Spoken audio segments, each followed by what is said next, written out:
Good morning everybody. I am out in the fields today because I have a set of questions I need answering. I've been doing a lot of research into medieval travel and there are a couple of questions that I'm not satisfied that I've found the answers to. So I'm going to measure out 100 yards and use these sticks and do some experimenting like a good historical scientist.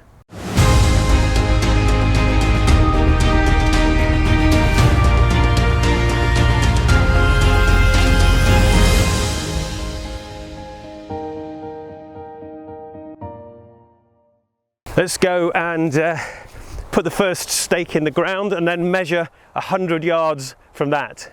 The experiment I'm going to do involves moving on rough ground because I think it will give us some interesting insight into the difference between travelling on foot and travelling on a horse.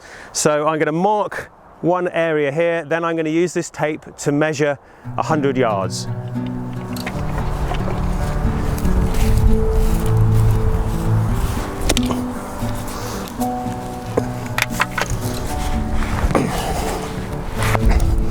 That'll do as the beginning point.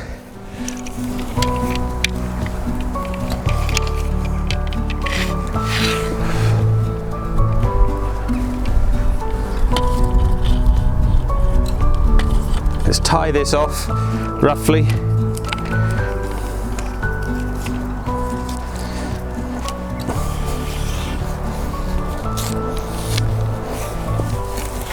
I think this tape is actually 50 yards long, might even be in meters, but I'm going to use yards because it's more medieval.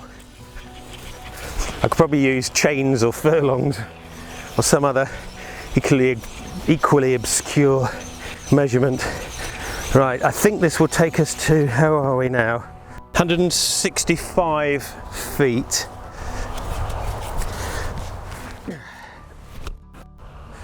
So, right. 165 feet. Let's go twice that distance to make it a bit more scientific. Although any experiment like this is necessarily going to have quite big error margins. Ideally, I suppose we do this measurement over, I don't know, let's say a mile cross country. So I'm just going to move this all the way and measure it again. So that was 165 feet. About here, this tree. This is a lovely cherry tree.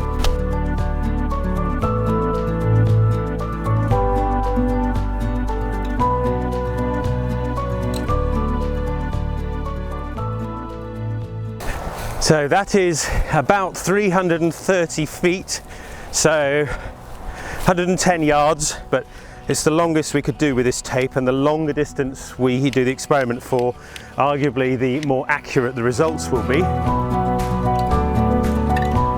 Interestingly, in medieval times, a lot of the measurements were not standardized. Some of you may have seen the market yards on the side of old churches. That was so that you could prove to a cloth merchant that they were selling you not enough cloth or too much. So the idea of having standardized measurements across a nation, or in fact just a standardized measurement, was completely unknown.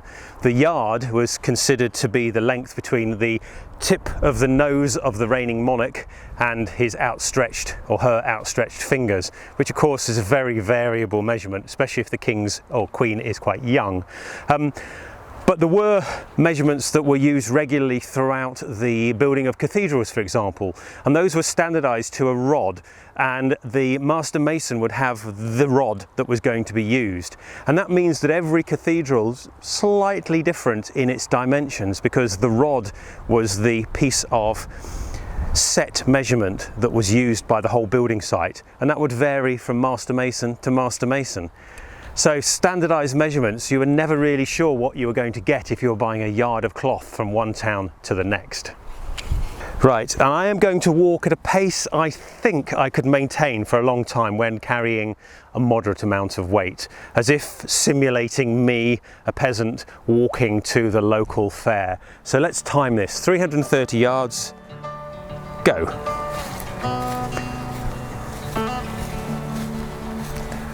It probably seems a bit slower than you might expect, but for the purposes of the experiment, I'm trying to simulate somebody actually not rushing, just going at a sensible working pace for a long period of time.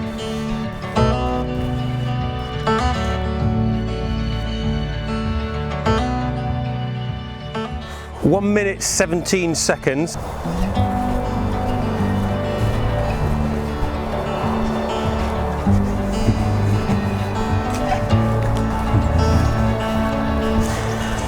Two minutes to go there and back, coming along, not rushing. 2 minutes 25 seconds to walk there and back. So that's 330 yards, 660 yards in 2 minutes 25 seconds. Now, that's on foot, and it's across reasonably okay grassland. It's not wet, it's not muddy, it's not a proper road though. Obviously in the medieval times there were lots of old Roman roads still being used, but there were also greenways and there were more rural ways. So this is going to be a very, very broad brushstrokes average. So what I want to do now is go and get on Warlord and try the same thing on him in a walk. Obviously horses can go faster than a walking human being, but I want to see what kind of speed you could go on the back of a horse, with the principle being you're not rushing, you're just sitting on a horse and walking to market mounted. I want to see whether it's more efficient. I think it'd probably be easier because you'll be sitting there. I want to see whether it's faster as well. So let's go and get on Warlord and try the next part of the experiment. Right, I've got Warlord ready. Just grabbed him out of the stable, made sure he's groomed and he's ready to go. So he's not been warmed up particularly because I want to simulate the idea of just getting on a horse and going for a ride.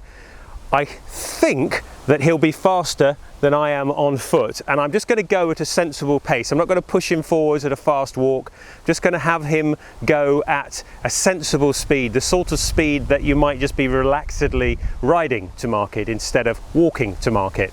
Obviously it's going to mean less effort for me because I'm not using my own legs. Riding does take up energy though, so it isn't completely free to do.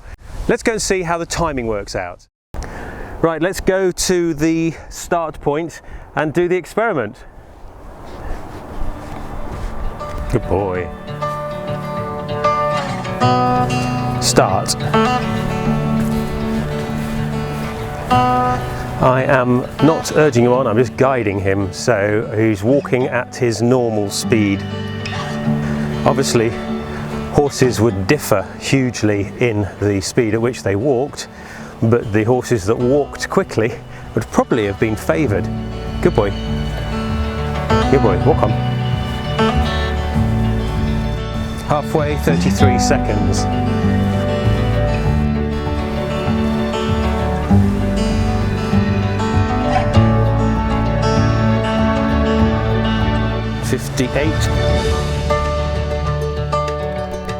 Oh, no, jig jogging. No, you'll spoil the experiment. Walking.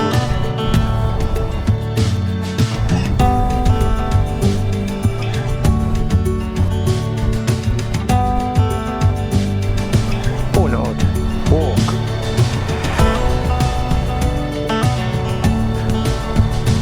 Good boy. Walking. Good boy, walking.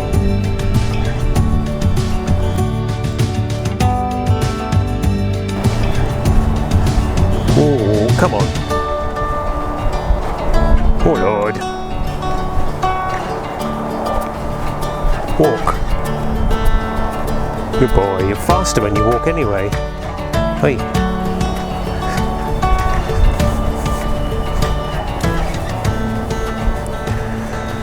Two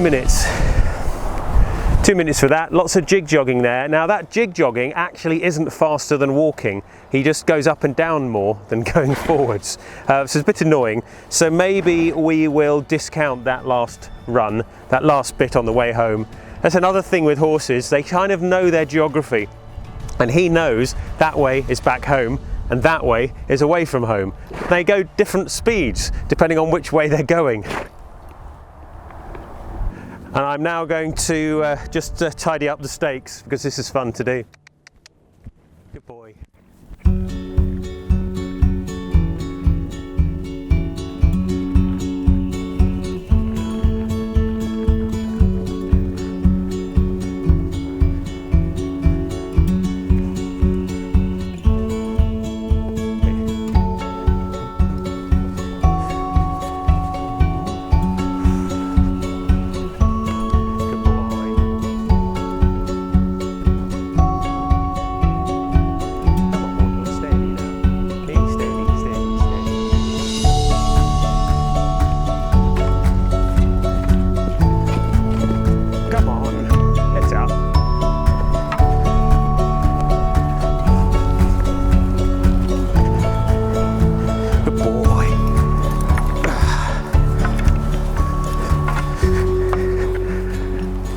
I tell you what, it's much quicker to tidy up the stakes on horseback than it was to put them out when I was on foot.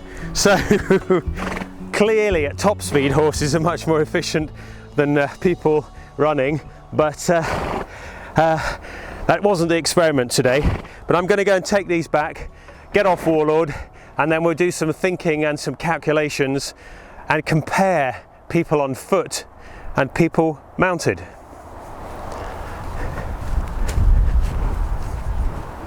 I'm going to use very, very averaged figures because it's an initial experiment and we're not looking for precision, we're looking for general principles here. So for me to walk that distance on foot was about 2 minutes 30 seconds and on horse, with all the issues about Warlord going a little bit too fast at the end, was about 2 minutes. So you're saving 30 seconds, which over that length of distance isn't particularly significant, but it's about a fifth faster on horseback than it is on foot.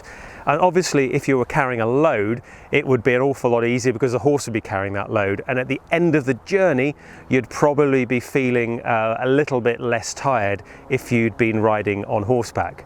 Which is why horses were used. If you had them, you travelled on horseback. It was faster and it was easier, which is the thing that balances out the cost and maintenance of having a horse.